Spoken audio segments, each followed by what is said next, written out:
हरहु नाल बिरद संभारी, हरहु नाथ मम संकट भारी। उत्तरा किसी के पास नहीं गई। उत्तरा कहने लगी कि अगर मेरे कोई मेरा दुख दूर कर सकता है तो वो है कन्हैया। उत्तरा बताना चाहती है जीवन में जब दुख आए तो संसार वालों के पास मत जाना, वो क्या दुख दूर करेंगे। तो कौन दुख दूर करेगा? कहा कि ठाकुर जी के पास चले जाना, तुम्हारे सारे दुख समाप्त हो जाएंगे। बस भाव से जाना। भगवान कहते हैं मेरे पास कोई आता है तो श्रद्धा और भाव से आए तो मैं उसके सारे दुख दूर कर दूंगा। उत्तरा के गर्भ की रक्षा की भगवान ने। यही कहते हैं अरे भगवान ने बुरा कर दिया। अरे भले भगवान कभी किसी के साथ बुरा नहीं करता। अगर भगवान बुरा करता तो भगवान मनुष्य तन क्यों देता? हमारे लिए कीड़े पतंग बना देता तो 84 लाख योनि में भटकते रहते। भगवान ने मनुष्य तन दिया है, बड़े भाग्य से दिया। बड़े भाग्य मानुष तन पावा, सुर दुर्लभ सब ग्रंथ गावा। बड़े भाग्य से इस मनुष्य तन की प्राप्ति होती है। भगवान ने तो मैं कह रहा था कि माँ का गर्भ सबसे ज्यादा नरक है। जीव उसमें उल्टा लटका रहता है। भगवान से कहता है आप मेरे लिए बाहर करो, मैं आपका भजन करूंगा। लेकिन जब माया में पड़ता है, पिताजी, माताजी, मामा, मामी, नाना, नानी, दादा, दादी, जब ऐसे माया जाल में फंसता है तो सब भूल जाता है। हम तो किस तरह इस संसार में रहना चाहिए आप जानते हैं? हमको मकड़ी की तरह इस संसार में रहना चाहिए। मकड़ी जाल स्वयं बनाती है लेकिन वो कभी उसमें फंसती नहीं है। मकड़ी जाला स्वयं बनाती है लेकिन वो कभी फंसती नहीं है। इसी प्रकार हम संसार में मकड़ी की तरह रहें। ये संसार माया जाल है, इस माया जाल में ना फंसे और परमात्मा का सतत भजन करते रहें, जब ही हमारा कल्याण होगा। भगवान ने उत्तरा के गर्भ की रक्षा की एक स्वरूप से जाकर, एक रूप से जाकर उत्तरा के गर्भ में पहुंच गए और उत्तरा के गर्भ की रक्षा की। तो एक संत कहते हैं, कितना अच्छा भाव लिखते हैं एक संत कहते हैं जब भगवान उत्तरा के गर्भ में पहुंच गए तो सब कहते हैं कि माँ का गर्भ बड़ा नरक बताया है, लेकिन उत्तरा का गर्भ नरक नहीं रहा। उत्तरा का गर्भ नरक नहीं रहा। कहा क्यों नहीं रहा? वो भी तो उत्तरा का गर्भ था। तो एक संत कहते हैं कि अरे जहां पर भगवान और भक्त का मिलन हो जाए वो नरक नहीं, वो तो स्वर्ग बन जाता है।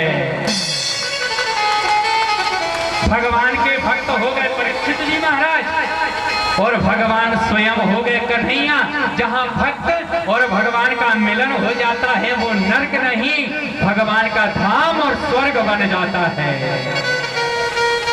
वास्तविक बात है वो परीक्षित, वो उत्तरा का गर्भ में अभिमन्यु का पुत्र कितना भाग्यशाली होगा जिसने माँ के गर्भ में ही भगवान के दर्शन कर लिए। वो परीक्षित कितना भाग्यशाली है।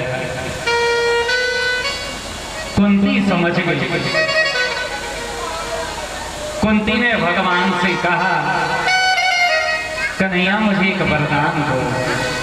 भगवान कहने लगे हुआ अब क्या वरदान दो?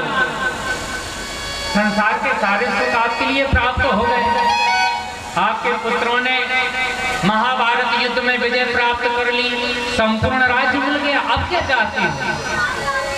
तो आप ध्यान से सुनना। अब कुंती क्या मांगती है देखो, आप सुनो कुंती क्या मांगती है। कुंती कहती है कि कन्हैया अगर आप मेरे लिए कोई वरदान देना चाहते हैं तो एक वरदान दे। तो कहा कि मांगो हुआ क्या वरदान चाहती है? तो कंती कहने लगी कि विपदा संतु न सस्व तत्र तत्र जगद्गुरु दर्शनम भवनो यत्सा पुनर्भव दर्शनम। कुंती ने हाथ जोड़कर भगवान से क्या कहा? भगवान से कहा कि आप सही कहते हो कि नहीं? मेरे लिए ये संपत्ति मिल गई, धन मिल गया, वैभव मिल गया, महल मिल गया, लेकिन मुझे ये नहीं चाहिए। तो भगवान ने कहा क्या चाहिए? तो कुंती ने रोते हुए भगवान से कहा कि गोविंद, मेरे लिए एक वरदान दो कि मेरे जीवन में हमेशा दुख ही दुख बना रहे,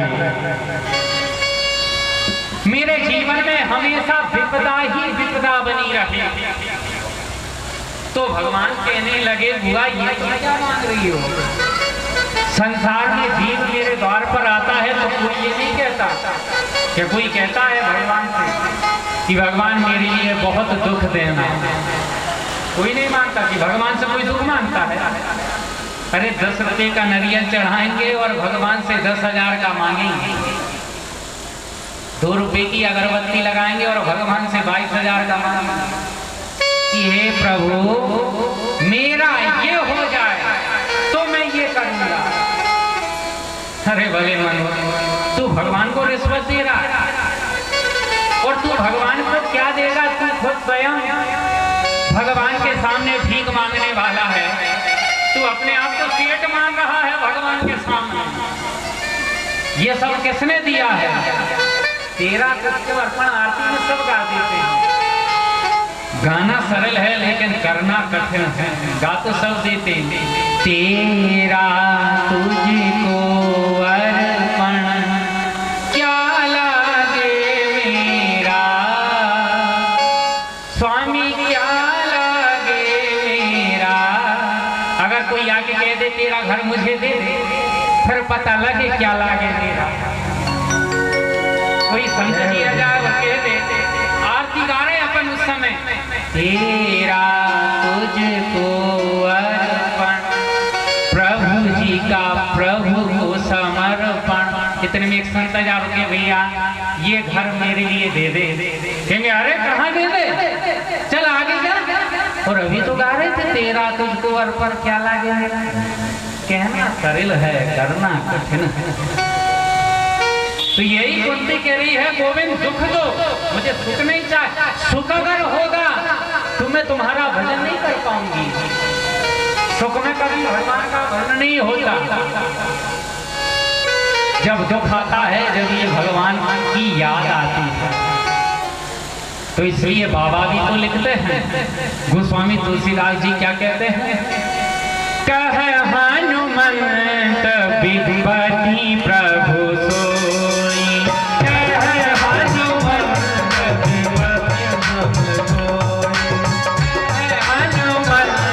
विपति प्रभु सोई,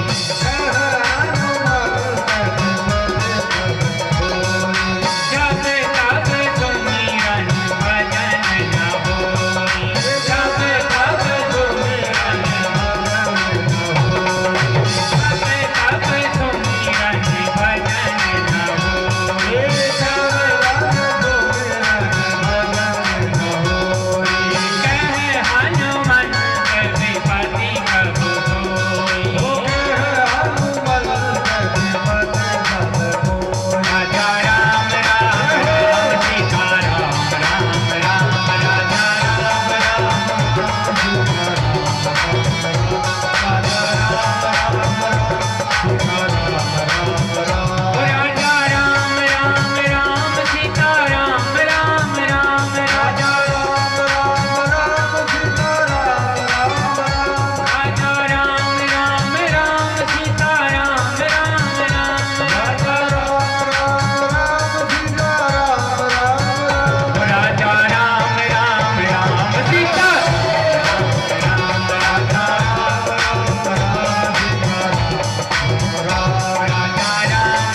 कह हनुमंत विपति प्रभु सोई, जब तब सुमिरन भजन न होई।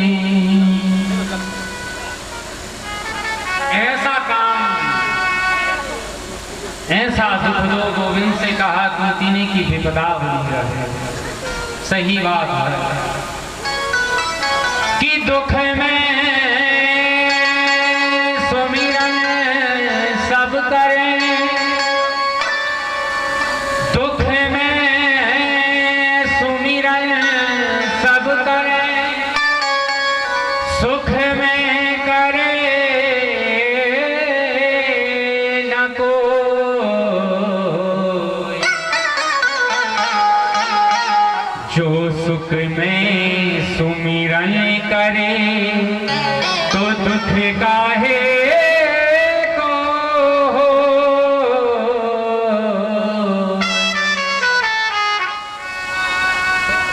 दुख में सुमिरन तो सब करते हैं, लेकिन सुख में कोई नहीं मानता। सुख आया और भगवान भूल जाते हैं। कुंती ने कहा मुझे दुख दो, भगवान ने बहुत मना किया, हुआ दुख मत मांगूंगा। नहीं, दुख अगर दुख होगा तो मैं तुम्हारा स्मरण करूंगी। महाराज भगवान ने तथास्तु वरदान दिया। इसके बाद लौटकर वापस आए महल में। एक दिन युधिष्ठिर जी उदास बैठे थे। युधिष्ठिर जी मन में विचार कर रहे, महाभारत जो युद्ध हुआ ये मेरे कारण हुआ है, मैंने अपने भाइयों का वध कर दिया। भगवान ने बहुत समझाया, भैया कोई किसी का वध नहीं करता, जब समय आता है, जब मृत्यु प्राप्त हो जाती है। बहुत समझाया लेकिन नहीं जाने। इसके बाद भगवान समझ गए कि युधिष्ठिर जी के लिए कोई ज्ञान दे सकता है, तो 56 दिन से बाणों की सैया पर लेटे भीष्म पितामह के पास पांचों पांडवों के साथ भगवान पहुंचते हैं। वहां पर जाकर महाराज जैसे ही पहुंचते हैं, मेरे गोविंद को देखकर भीष्म पितामह के नेत्रों से आंसू बहने लगते हैं। जैसे ही नेत्रों से आंसू बहे, कन्हैया को देखा, भीष्म पितामह कहने लगे, अब मेरा जीवन धन्य है। अंत समय में भगवान ने मेरे लिए दर्शन दे दिया, मेरा जीवन धन्य हो गया। पांचों पांडवों के लिए ज्ञान दिया। भीष्म पितामह ने कहा पांडवों से कि तुम कभी अपने सामने पाप होते हुए मत देखना।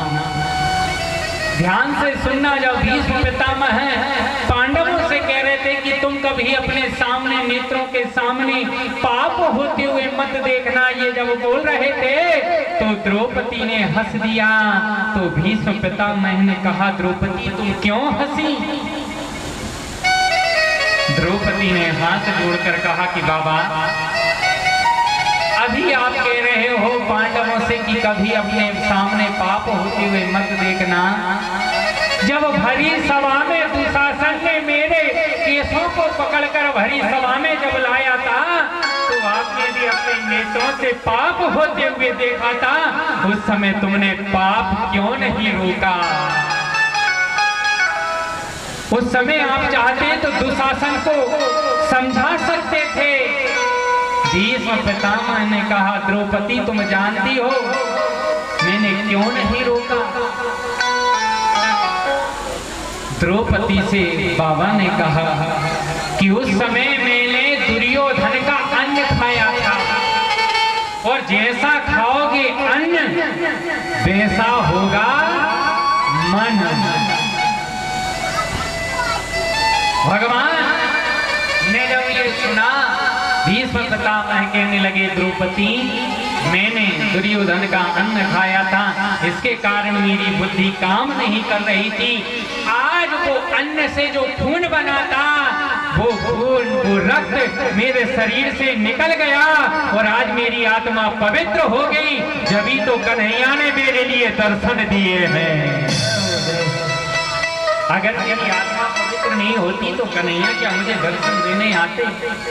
ज्ञान दिया, ज्ञान देने के बाद भीष्म पितामह मैंने कन्हैया से कहा कि मैं अपनी पुत्री का विवाह आपके साथ करना चाहता हूँ।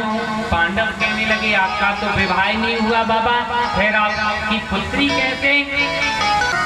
आप ये बताओ क्या बुढ़ापे में भगवान का भजन होता है? नहीं, आप बताओ, हो सकता हो तो क्या होता? बुढ़ापे में भगवान का भजन नहीं, शरीर की सेवा होती है, भजन नहीं होता। बिस्तर पे पड़े हैं, बेटे से कह रहे बेटा पानी देना, बहू से कह रहे बहू पानी देना, बहू कहती अभी तो दिया था, रुको जरा, जब देखो जाओ पानी। अपनी सेवा करूं, सेवा बड़ी कठिन है। सेवा जब आती है ना, जब असली परीक्षा होती है, पुत्र हो चाहे वो पत्नी हो चाहे वो परिवार वाले हो, सेवा बड़ी कठिन है महाराज। अगर कोई मेहमान आ जाए, अपने सा चिटकुला है। एक बार एक दोस्त था जो बड़ा निकम्मा था, वो घर में पड़ा पड़ा खाता था। तो उसके घर वालों ने उससे एक दिन कहा कि तू कुछ काम किया क्या? तो उसने कहा अपन से कुछ काम तो होता नहीं है, अपन तो। कहा कि जब तुम्हारा दोस्त शाम के समय सोए ना, तो हम झूठ झूठ लड़ेंगे। मैं कहूंगी अब मुझसे भोजन नहीं बनता, मैं मायके जा रही हूँ, और तुम कहना अरे कैसे नहीं बनेगा, तू बना। अब महाराज दोस्त तो बाहर सो रहा था, अंदर लड़ाई होने लगी। अब उधर पत्नी कहे अब मुझसे भोजन नहीं बनेगा, 7 दिन से बना रही हूँ, थक गई हूँ, अब मैं मायके जा रही हूँ। पति कहता है डंडा लेकर अरे तुझसे कैसे भोजन नहीं बनेगा, मैं देखूंगा, और दीवार में डंडा मार। तो महाराज उसके दूत ने सोचा कि अंदर तो धुलाई चल रही है, तो महाराज वो डर गया। अब वो डर गया तो अब उसने मन में विचार किया कि अपनी जो मेहमानी है वो खतरे में है, अपनी मेहमानी अब खतरे में है, तो क्या करे? उसने बैग तैयार किया, सुबह हुई, अपने दोस्त से कहा कि अब मैं जा रहा हूँ, बहुत दिन हो गए, अब मैं जा रहा हूँ। पत्नी ने इशारा किया देखो अपना आइडिया काम आ गया ना, एक रात में ही आइडिया काम आ गया। तो महाराज दोस्त ने बैग उठाया और चला गया। अब उसकी पत्नी रोने लगी कि तुमने मुझे बहुत डांटा। अब रोने लगी तो उसका पति कहने लगा अरे तू चुप हो जा, तू रोती क्यों है? मैं तुझे झूठ झूठ डांट रहा था, सच्ची मुच्ची थोड़ी ना डांट रहा था, तू चुप हो जा, अब रो मत। इतने में उसका दोस्त वापस लौट कर आ गया और कहने लगा मैं भी सच्ची मुच्ची थोड़ी गया था, मैं भी झूठी झूठी गया था, मैं भी झूठी झूठी गया था। लौट कर आ गया, बाहर से बाजार घूम कर आ गया, तो हाथ लगाने लगा। तो कहने का अभिप्राय ये है कि सेवा बड़ी कठिन है। तो यही बात जब अंत समय आता है तो ये भीष्म पितामह कह रहे हैं कि गोविंद मेरी पुत्र रूपी बुद्धि का विवाह मैं आपके साथ करना चाहता हूँ, और अपनी बुद्धि का विवाह भगवान के चरणों में समर्पित किया। आकाश से पुष्प वृष्टि की वर्षा होने लगी, भीष्म पितामह के शरीर से एक दिव्य ज्योति निकली, जाकर भगवान के चरणों में लीन हो गई। बोलिए भक्त वत्सल भगवान की, वृंदावन में हरि लाल की जय जय श्री राधे। इसी के साथ आज की कथा यहीं पर शाम होती है। आइए एक भजन, इसके बाद आरती, आरती के बाद प्रसाद ही लेकर अपने घर की ओर प्रस्थान करें बड़े भाव से। बोलिए भक्त वत्सल भगवान की जय। कल से समय का विशेष ध्यान रखें आप।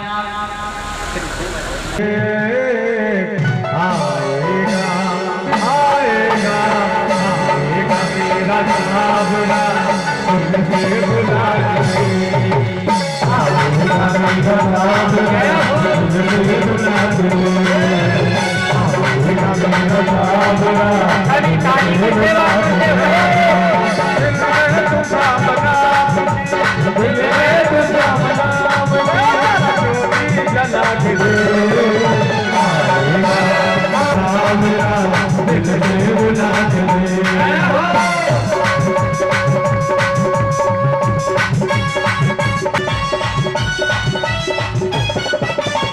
किस्मत के ताब छोड़ना कहाँ की हाथ हाथ हाथ है हाथ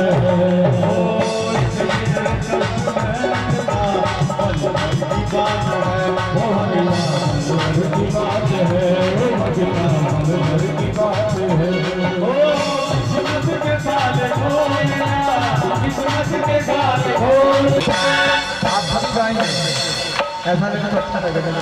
हम दिल को बहुत एक समय भी गा रहे हो भी गा रहे हैं आप लोग नहीं गा रहे। एक बार गा के बताया आएगा मेरा मेरा साथ तेरे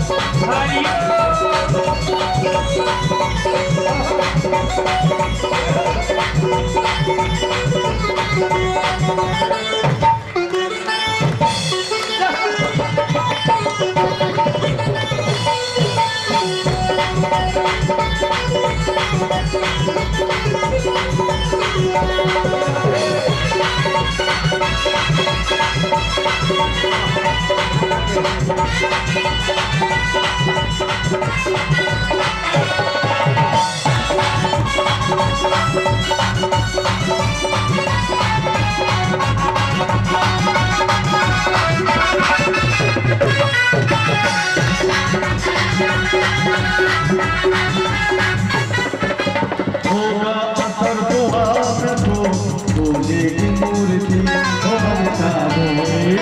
अच्छा घर अच्छा परिवार अच्छे लोग ऐसे कार्यक्रम कराते हैं वहाँ पर ये सब चीज बोलती है। होगा असर दुआ में तो बोलेगी मूर्ति बोलेगी मूर्ति बोलेगी मूर्ति जो मर्द है चलेगा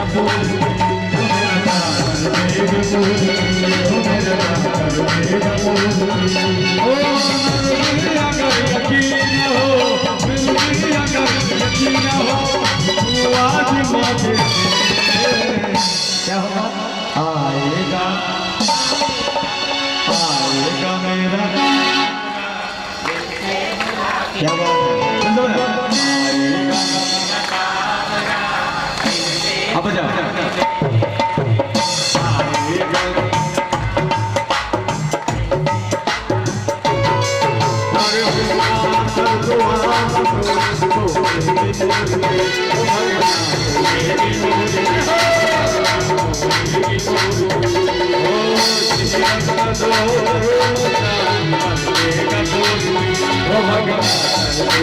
आएगा आएगा मेरा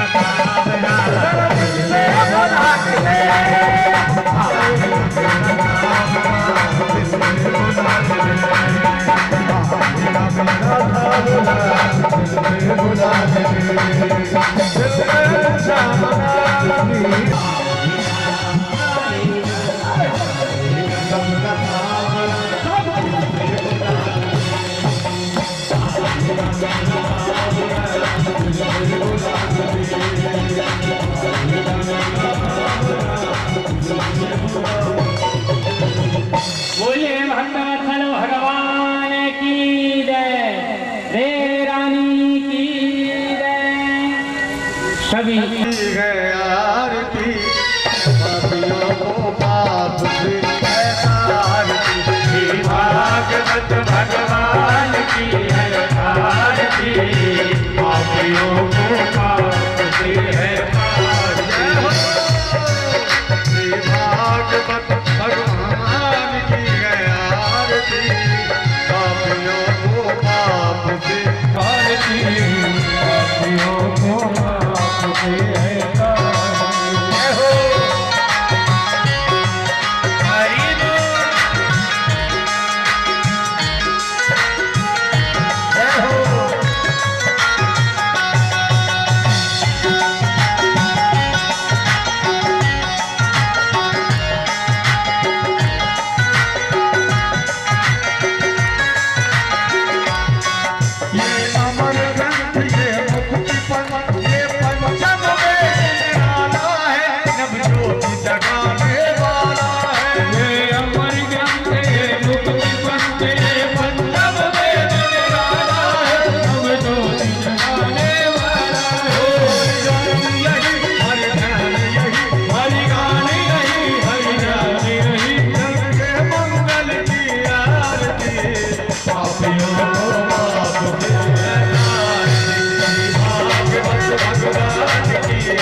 सुमित पापों को मिटाने वाला है, हरि दर्श दिखाने वाला है। ये शांति गीत पावन पुनीत पापों को मिटाने वाला है, हरि दर्श दिखाने वाला है। ये सुख करनी है सुख हरनी, ये सुख करनी है सुख हरनी, श्री मधुसूदन की आरती।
हरि हरि ओम ओम महिमालः साध्यः साधिदेवः अमाकं काममयं कामेश्वरो कुबेराय वै सकलाय महाराजाय नमः। ओम स्वधातं पृथ्वी समस्तपर्यन्ताय एकराजते तदप्पे शशिरोगोभिगीतो मरुतः परिवेष्टावर्तस्यावसंगहे आविक्षतक्षकामप्रे विश्वे देवा सभासनैति। ओम विश्वतश्चक्षुरुतं विश्वतो मुखो विश्वतो बाहुरुतं विश्वतस्पातो संसाभ्यानमदिशं पदत्रैर्धावा भूमि जनयन्ते वैकः। ओम एकदन्ताय विद्महे वक्रतुण्डाय धीमहि तन्नो दन्तिः प्रचोदयात्। ओम गणेशमुखाय च विद्महे कर्णसिंहाय च धीमहि तन्नो गौरिः प्रचोदयात्। ओम तत्पुरुषाय विद्महे महादेवाय धीमहि तन्नो रुद्रः प्रचोदयात्। रुद्रदेहाय विद्महे मेघलकण्टकाय धीमहि तन्नो देवः प्रचोदयात्। ओम नारायणाय विद्महे वासुदेवाय धीमहि तन्नो विष्णुः प्रचोदयात्। ओम अंजनीसुताय विद्महे वायुपुत्राय धीमहि तन्नो हनुमत् प्रचोदयात्। ओम जलं समर्पयामि। श्री भागवत महापुराण की जय, वृंदावन बिहारी लाल की जय। हर हर नर्मदे।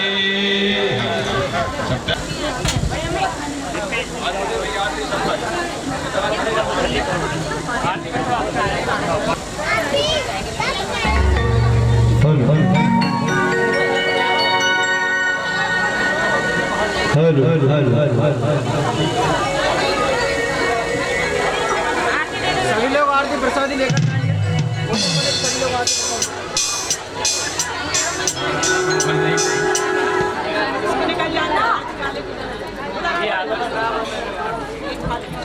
प्रसाद लेकर जाओ।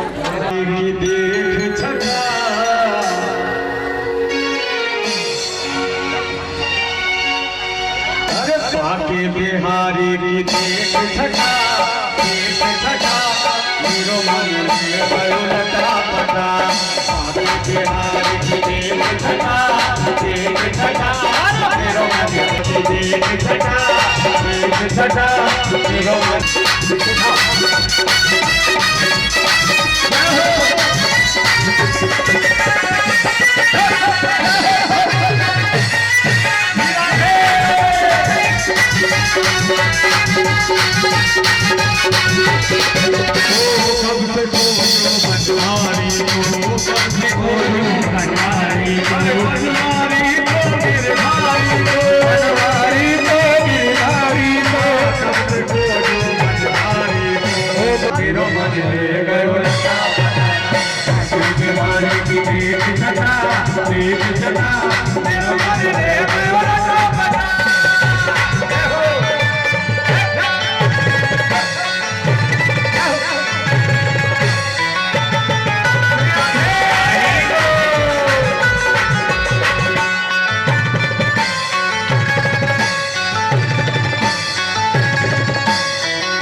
यहाँ पर सभी पर नजर मेरे प्रभु गिरधारी की है। मैं एक बार ये चारों सब अपनी अपनी जगह खड़े हो जाए। अभी शादी होती तो सही में डांस करने लगते बोलते हो, और वो आजकल क्या चल वो डीजे चला ना, उसमें तो सबको डांस आता है। चलिए खड़े होइए, अपनी अपनी हाजिरी से दरबार में आए हैं, कन्हैया के दरबार में सभी अपनी अपनी तरफ से हाजिरी में।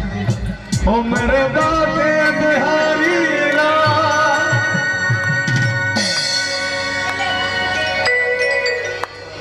जय हो। वो मेरे बाके बिहारी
सूरतिया पे मन मुराद का, सूरतिया पे मन मुराद का, सूरतिया पे सूरतिया पे मन मुराद का, सूरतिया पे मन मुराद का,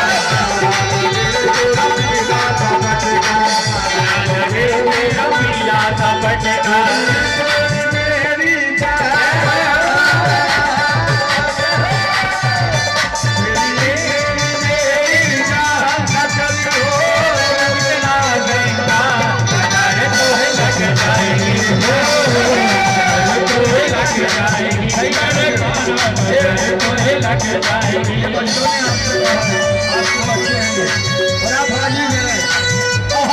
क्या बात है, क्या बात है।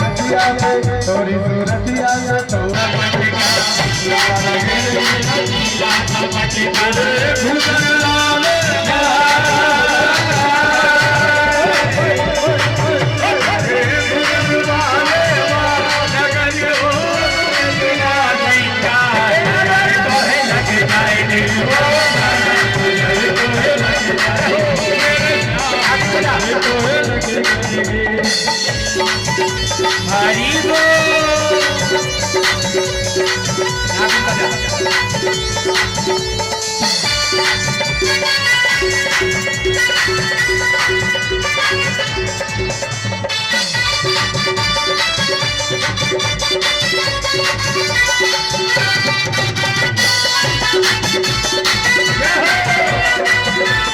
तोरी कमरिया पे तोरी कमरिया पे तोरी कमरिया पे मन मोरा कमरिया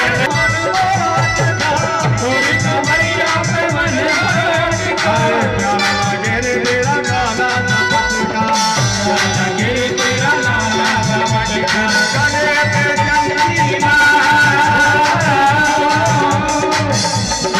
गले पे चंदी माँ करियो तेरा देखा नजर तोहे लग जाएगी नजर तोहे लग जाएगी नजर तोहे लग जाएगी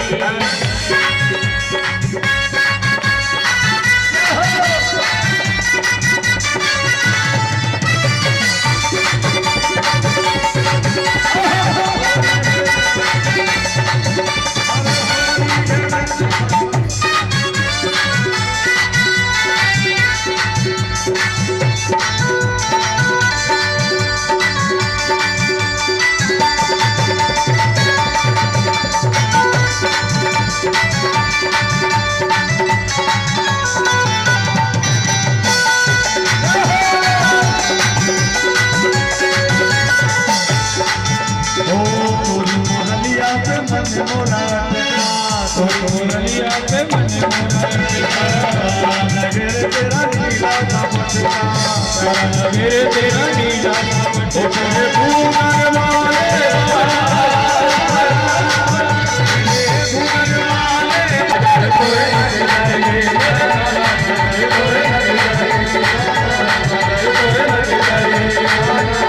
अब कल के लिए भागवत महापुराण। चलिए आप लोग सभी भागवत कथा में आए।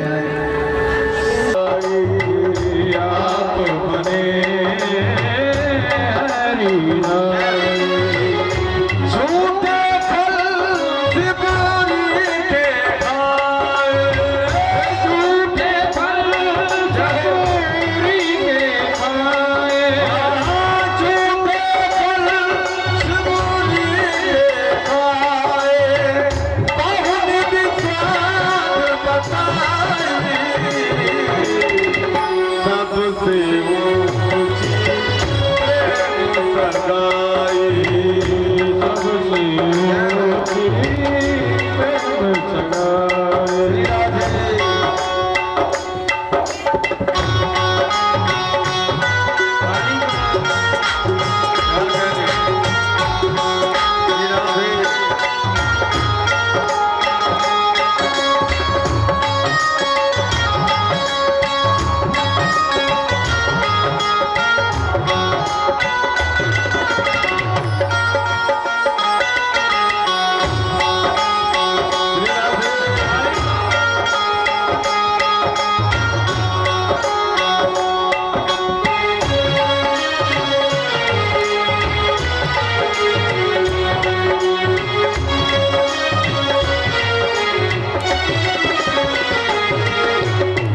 प्रेमों के बंद अरे जुनरत हाथो प्रेम के बंद प्रेमों के बंद अरे जुनरत हाथो प्रेम के बंद जुनरत हाथो भूल गए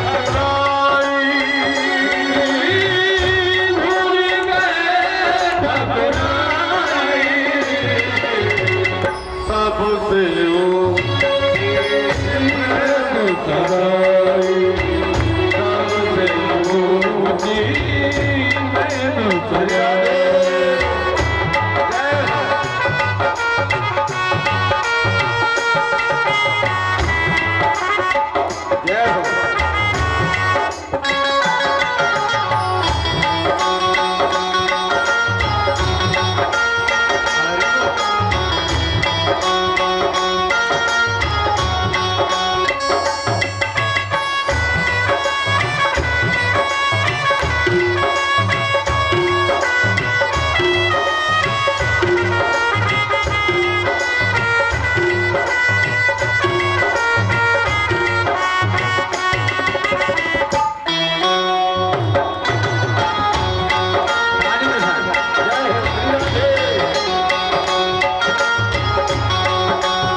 हंसी प्रीत बड़ी वृंदावन गोपियन नाच सहाय।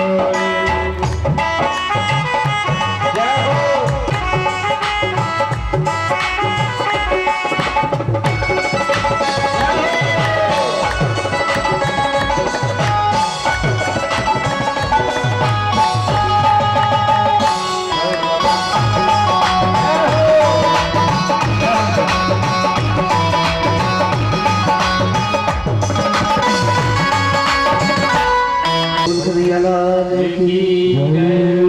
भक्तवत्सल भगवान की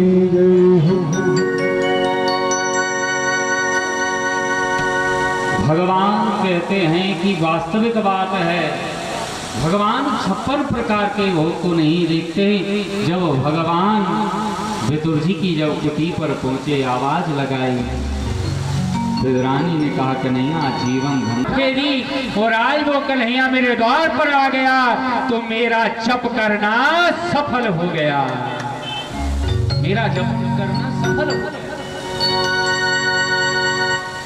जप करने से, तप करने से, भगवान का भजन करने से जीवन में परिवर्तन आए, जब वो सार्थक है। लेकिन आशा रखना कि हम भगवान का रोज संकल्प मात्र से चाहे एक दिन एक माला करें, लेकिन करते रहो करते रहो करते रहो, एक दिन कन्हैया को लगेगा कि अब मेरा भक्त मुझे पुकार रहा है और वो हमारा उद्धार करने के लिए आ जाएगा। श्री राधे। आशा से ही आशा करो। भगवान की आशा हम कब करते हैं? भगवान की आशा व्यक्ति कब करता है? कब समझता है कि अब भगवान के हाथों है। अगर किसी के पास धन होता है तो धन का पूरा बल लगा लेगा, धन का पहुंच का भी प्रयोग कर लेगा, और जब सारे द्वार बंद हो जाते हैं, जब मेरे बांके बिहारी का द्वार खुलता है। श्री राधे श्री राधे। कुकुर कन्हैया को देखी जाती विदुरानी, एक टक लगाकर मेरे गोविंद को देखती और कहती कि माधव आज जीवन धन्य हो गया। संसार वालों को देखा था अभी तक तो, लेकिन जिसने संसार बनाया है, आज कन्हैया का दर्शन हो गया तो जीवन कृतार्थ हो गया। श्री राधे। कि नाम तुम्हारा तारणहारा, नाम तुम्हारा तारणहारा, जाने कब दर्शन होगा। नाम तुम्हारा तारणहारा, जाने कब दर्शन होगा। इसकी रचना इतनी सुंदर, वो कितना सुंदर होगा। जिसकी रचना इतनी सुंदर, वो कितना सुंदर होगा। जिसकी रचना इतनी सुंदर, वो कितना सुंदर होगा। नाम तुम्हारा तारणहारा, नाम तुम्हारा तारणहारा, जाने कब दर्शन होगा। जाने कब दर्शन होगा। जिसकी रचना जिसकी रचना इतनी सुंदर, वो कितना सुंदर होगा। वो कितना सुंदर होगा। वो कितना सुंदर होगा। जय हो।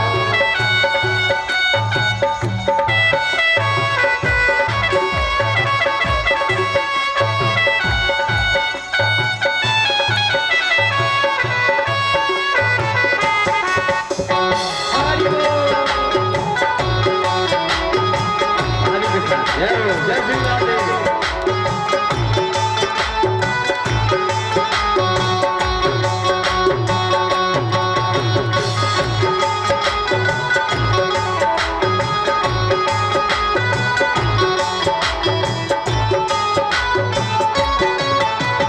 नाम तुम्हारा तारणहारा, जाने कब दर्शन होगा।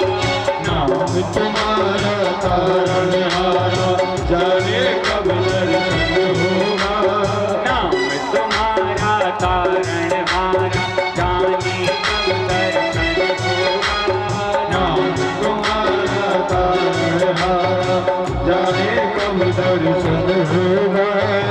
इसकी रचना इतनी सुंदर, इसकी रचना इतनी सुंदर हो, कितना सुंदर होगा, कितना सुंदर होगा, कितना सुंदर होगा, कितना सुंदर होगा,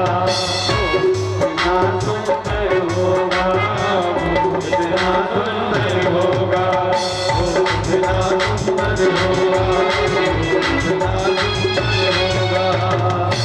बोलिए भक्तवत्सल भगवान की जय। वास्तविक बात है, मन में आप विचार करना, जब संसार इतना सुंदर है, एक व्यक्ति कश्मीर गया, कोई व्यक्ति कश्मीर गया होगा, बताते हैं कश्मीर को स्वर्ग का टुकड़ा कहा गया है, कश्मीर इतनी सुंदर है। तो महाराज जब वो व्यक्ति कश्मीर गया और कश्मीर से लौटते हुए वो एक संत जी के पास गया होगा। अब जब वो संत जी के पास पहुंचा तो कश्मीर का ही वर्णन करता है संत जी के सामने। महाराज कश्मीर वास्तविक में बहुत सुंदर है, कश्मीर बहुत सुंदर है। तो संत जी ने कहा अच्छा, अपने नेत्र बंद कर। तो उस व्यक्ति ने संत जी से कहा कि मैं अपने नेत्र बंद क्यों करूं? कहा तो कर तो सही।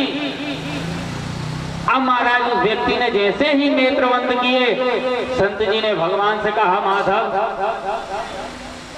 ये आपकी कश्मीर को सुंदर बता रहा है जो नष्ट हो जाएगी, जरा अपना स्वरूप का इसे दर्शन कराना।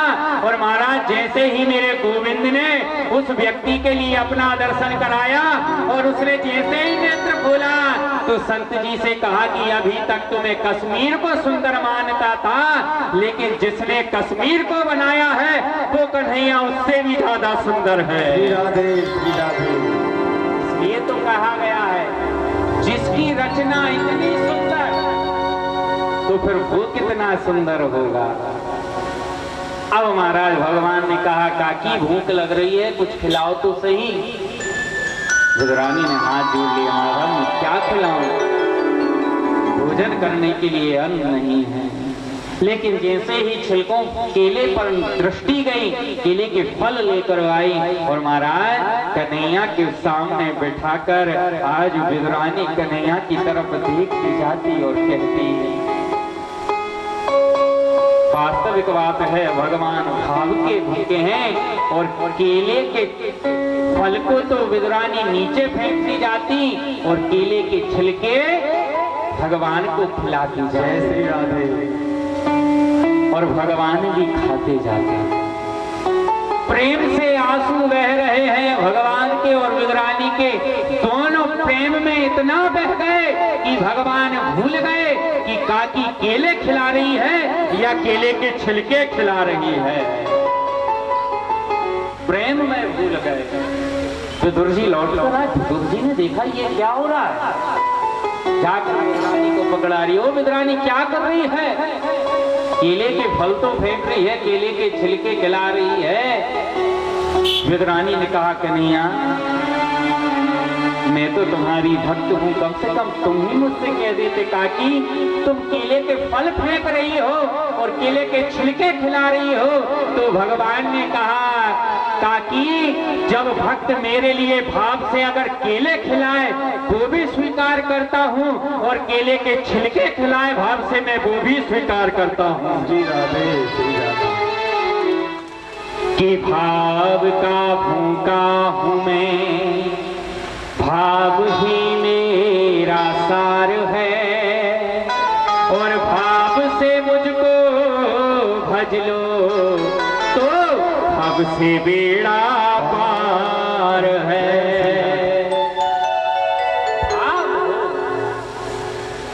भगवान ये नहीं देखते कि मेरा भक्त मेरे लिए 56 प्रकार का भोग लेकर आया है। भगवान कहते हैं भद्रम पत्रम पुष्पम फलम तोयम योमम भक्तिम प्रयच्छति।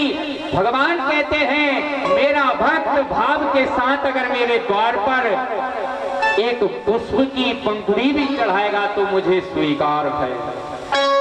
भगवान ने ये नहीं कहा पत्रम कोई पत्र हो। भगवान ने ये भी नहीं कहा पुष्पम कि गुलाब का फूल चढ़ाओ जब मैं प्रसन्न होऊंगा, गेंदे का पुष्प चढ़ाओ जब मैं प्रसन्न होऊंगा। और भगवान ने फल का भी नाम नहीं लिया। भगवान ने ये नहीं कहा केले के फल चढ़ाओ, आम का फल चढ़ाओ, अंगूर चढ़ाओ, ये थोड़ी ना कहा भगवान ने। भगवान ने कहा है पत्रम पुष्पम फलम तोयम, चाहे वो भाव का ही फल क्यों ना हो, भगवान उसे भी स्वीकार कर लेते हैं। भाव हो। विदुरानी ने कहा गोविंद आप बता देते, तो भगवान ने कहा मुझे तो क्या पता। अब विदुर जी ने कहा कन्हैया देखो मैं बाजार से तुम्हारे लिए मिठाई लेकर आया हूँ, इसको पाओ तो सही। अब विदुर जी ने अपने हाथ से कन्हैया के लिए मिठाई खिलाई। जैसे ही कन्हैया ने मुख में मिठाई को पाया, विदुर जी ने कहा कन्हैया मिठाई कैसी लगी, बताओ तो सही, स्वादिष्ट है कि नहीं। कन्हैया ने कहा काका एक बात कहूं, तो कहा कहो कि सच में आप बुरा मत मानना। काका ने कहा कन्हैया आप कैसी बात कर रहे हो, अरे मैं आपसे द्वेष कर कर मैं क्या संसार में फिर रह सकता हूँ, आप कहो तो सही। तो कन्हैया ने विदुरानी को अपने हृदय से लगाकर कहा काका जितना स्वाद काकी के केले के छिलके में था उतना स्वाद आपकी मिठाई में नहीं है। जय श्री राधे राधे राधे। उतना स्वाद आपकी आई में नहीं है। तो विदुर जी का ऐसा क्यों। तो भगवान ने कहा कि विदुरानी के केले के छिलकों में भाव था, वो भाव के मीठा फल था, वो केले के छिलके थे। विदुर और विदुरानी का जीवन कृतार्थ हो गया, चरणों में प्रणाम किया। सुखदेव मुनि राजा परीक्षित से कहते हैं आज विदुर जी और विदुरानी कहने लगे कन्हैया मेरा जीवन धन्य हो गया कि आज आप मेरी कुटी पर पहुंचे हो। मैं यमराज मांडव ऋषि के श्राप के कारण मुझे एक दासी का पुत्र होना पड़ा, लेकिन वो श्राप मेरे लिए वरदान बन गया। मैं तो यम का यमराज था, लेकिन यमराज होने के कारण आज मेरे द्वार पर भगवान आए हैं। मुझसे ज्यादा भाग्यशाली और कोई दूसरा नहीं हो सकता। आज मेरा जीवन कृतार्थ हो गया। सुखदेव मुनि राजा परीक्षित से कहते हैं इस प्रकार भगवान ने कहा आगे की कथा आपके लिए उद्धव जी और आपका मैत्री जी का मिलन होगा, आपके लिए भी कथा श्रवण कराएंगे। इसी के साथ आज की कथा यहीं पर विराम होती है।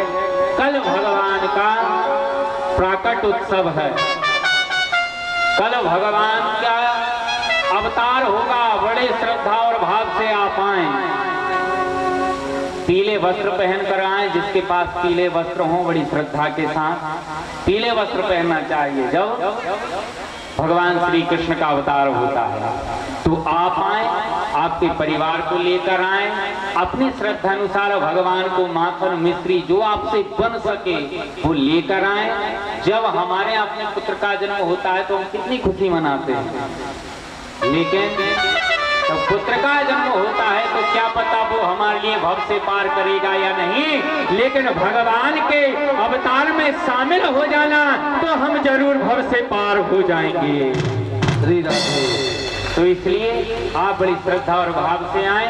कल भगवान का अवतार की कथा है, इसलिए आप आए, आपके परिवार को साथ में लेकर आए, आपके पड़ोसियों को साथ में लेकर आए। बड़ी श्रद्धा और भाव से आप कथा श्रवण करें। आइए 2 मिनट मन के द्वारा हम वृंदावन पहुंचते हैं, वृंदावन की यात्रा करते हैं। इसके बाद आरती होगी, इसलिए बड़े भाव से सभी गाएंगे बोले वृंदावन की। वृंदावन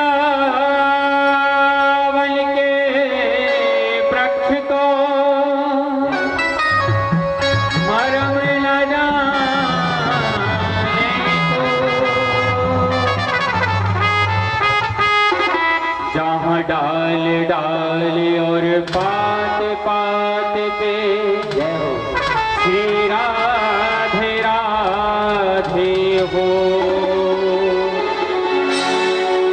सभी ताली की सेवा करते हुए गाएंगे। बोले वृंदावन बिहारी ओ वृंदावन धाम अपार राधे राधे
भको जन्म सबय है नाए बाजे राधे राधे वृंदावन धाम अपार राधे राधे राधे।